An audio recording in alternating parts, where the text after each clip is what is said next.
What are the responsibilities of each individual involved in joint ownership or a cohabitation agreement, and how can these responsibilities be divided and assigned? So the way to start the answer to this is, what are the responsibilities and obligations when there is no written agreement between owners to a property? And that's when you have to look at what the Texas Property Code says. And if you want to fall asleep, go start reading statutes and property codes of what the law says, because it's miserable.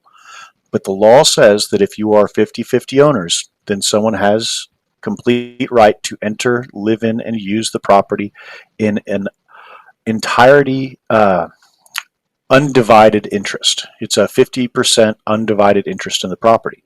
It means that you don't get to say that this is my room. Technically, it's everybody's room that owns the house. Hmm. Everyone is responsible for the joint mortgage payments, the joint insurance payments, the joint taxes, HOA.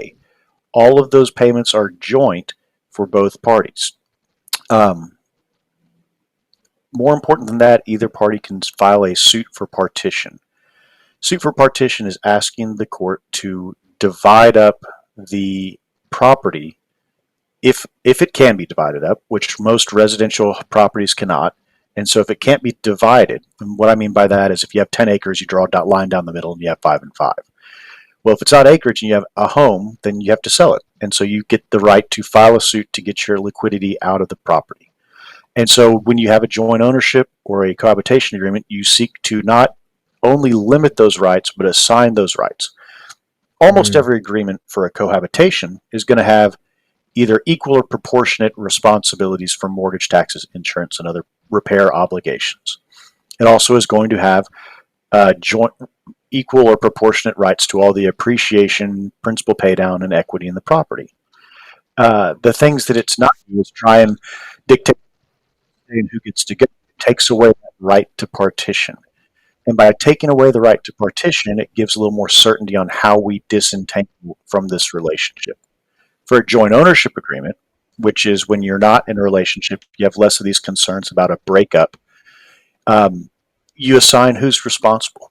For parent-child joint ownership agreements, you have a lot of, I'll do the down payment, you make all of the mortgage payments, and that's the responsibility of you. Or if you have two owners, you have two friend owners that are not in a relationship. We made these down payments and we're both responsible for the payments. But if we rent out a third room, well, then that comes off the top and then we make the other payments. And so you try and outline who the financial obligations fall on, and then limit what the enforcement rights are against both parties, so that you have that stability, I think, is what you would want to have going forward. And by detailing those agreements, you get to have a little bit more certainty, and most importantly, what I like is objectivity in what those payments are, so that when emotions come into things later on, there's less of that emotional driven conversation, because you have the rules stated in front of you. Wow. One big takeaway I'm getting from this is that it actually addresses maybe some of the more touchier subjects between, whoever you're getting in these types of agreements with. That way, everyone's on the same page, and we tend to not think about the harder stuff in the moment unless someone's really forcing us to. And that's what I'm really getting from these types of agreements and working with someone like yourself that has been through the motions and understands the process. And like that way, it's a very clear road, and that way you can get almost the best possible outcome for yourself. Right. It's none of this is academically overly challenging, but knowing which questions to ask and having the experience to ask it is where the value comes from.